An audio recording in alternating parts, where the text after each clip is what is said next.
All right, welcome back to part 5 of our beginner alto saxophone series. Today, we're diving into an explainer that's basically your ultimate roadmap for finally busting out of that beginner plateau.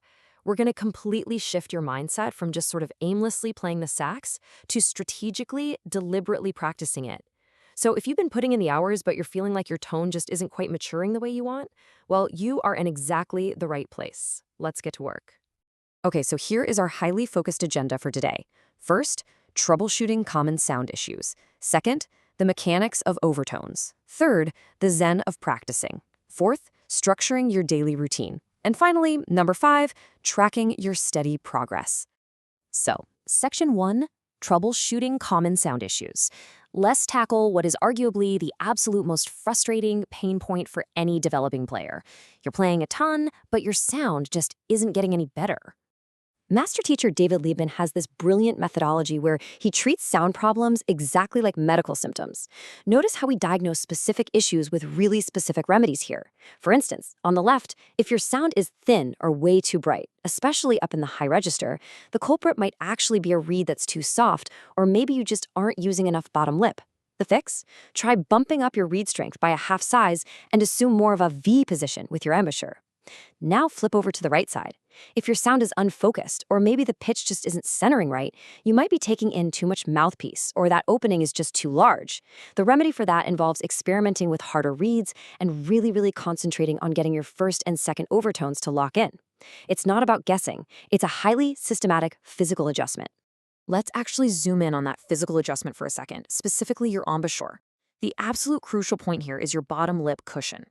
If you roll that lower lip completely over your bottom teeth, you totally lose all of that natural cushion. And what happens? Well, it leads directly to that thin, pinched sound we were literally just diagnosing. Now, everyone has different shaped lips, obviously, but you've got to find a placement that gives you maximum fleshy cushion for the reed to vibrate against, all while keeping really solid support from your jaw. Moving on to Section 2, the mechanics of overtones. It's time to move past those external adjustments and really master your internal sound mechanics. You know, Liebman frames overtone practice not as some brute force physical battle, but entirely as a mental discipline. He says, and I love this is more of a Zen exercise, where quality means more than quantity. The goal isn't just to stubbornly blast through a practice sheet every day and, completely annoy your neighbors in the process. The real goal is developing this extreme, pinpoint awareness and control over your vocal cords and larynx. Patience here is absolutely your greatest asset. Right here, we have the fundamental notes and their corresponding harmonic series. The whole foundation of changing your tone colors actually comes from how you combine these different partial tones.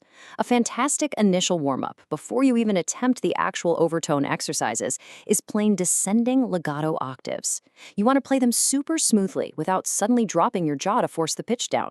Instead, just feel that internal laryngeal change naturally, almost as if you were physically singing the notes, and let your bottom lip naturally adjust right there on the reed. And this brings us to the ultimate practical goal of all this overtone work, the matching exercise. Here's how it works. You play the overtone, let's say the first overtone off a low B, and then immediately play that exact same pitch using its normal everyday fingering. Your job is to match the pitch and the timbre of the normal fingering to the overtone note as closely as humanly possible. What you're doing is trying to capture a really strong internal impression of what your larynx is doing. You are basically memorizing that specific physical sensation in your throat so you can instinctively recall it later when you're actually playing a gig or a piece. All right, Section 3, the Zen of practicing. We're going to shift gears a bit and focus on mastering the mind and the psychological approach you need to actually nail these precise techniques over the long haul. To truly escape that beginner plateau, you have to fundamentally change how you practice. Liebman lays out these 5 core pillars. First up, ritualization. Practicing has to become a daily compulsion for you, just like eating or sleeping. Second is objectivity. You absolutely must practice without emotional attachment. Don't get mad at a bad sound, just fix it. Third, singularity.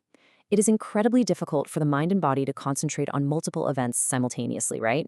So, if you're practicing overtones, focus only on your larynx. Don't even think about vibrato or tonguing. Fourth is prioritization. Objectively identify your most glaring weaknesses and attack them every single day. And finally, number 5, patience. And speaking of patience, there is this totally frustrating paradox when it comes to establishing new habits. We all want immediate, upward, linear progress. We want it today.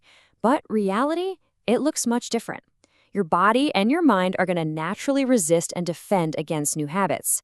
That actually means that as you apply these new embouchure and laryngeal techniques, your playing might get worse for a little while before the new muscle memory truly takes hold.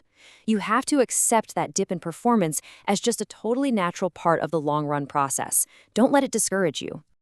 Section 4, structuring your daily routine.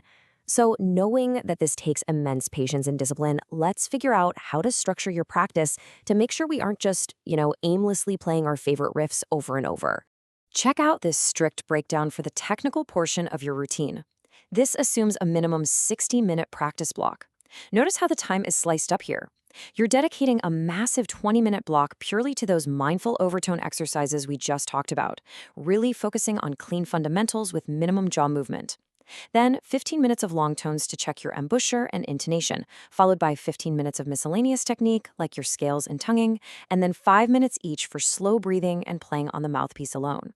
It is highly regimented and incredibly deliberate. Because these routines demand such extreme mental concentration, Liebman's practice etiquette suggests that you knock out this technical regimen early in the day when your mind is completely fresh. You want to totally isolate this clinical, medical-style work from your creative playing. Save the fun, expressive playing for the late afternoon or evening. And crucially, this is huge, no distractions, no phone, no TV. Honestly, if possible, practice somewhere where no one else can hear or see you. You really need a safe space where you aren't self-conscious about sounding terrible during that messy period of habit building we talked about earlier. Which brings us to our final section, Section 5, tracking your study progress.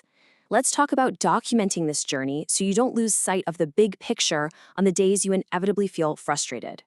Liebman advises categorizing your goals across a very specific and quite extended timeline. Just look at the scale here. When you actually realize that true tonal mastery is a 5 to 10-year long-range goal, it instantly takes the pressure off of whatever minor frustrations you are experiencing today. I mean, you literally can't force a 10-year result into a 2-week practice block. It's impossible. You have to set realistic goals for this week while keeping your eyes securely fixed on the long range. To manage all those daily micro-adjustments and keep track of what is actually moving the needle, you've got to use a progress diary. This is where you meticulously log the date, your specific sound problem, the remedy you tried, like say switching reed strength or adjusting that bottom lip cushion, and the results. Since literally every single musician's anatomy is completely different, no teacher can give you the exact magical recipe for your perfect sound.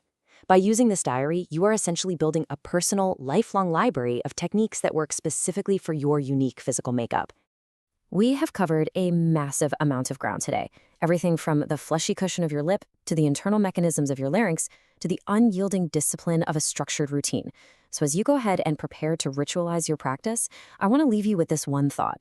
Based on your current tone, what is the one specific, glaring weakness you are going to mindfully dismantle in tomorrow's session? Be objective, be patient, and get to work tracking your unique anatomy. The plateau is only in your mind. It's time to play your way right out of it.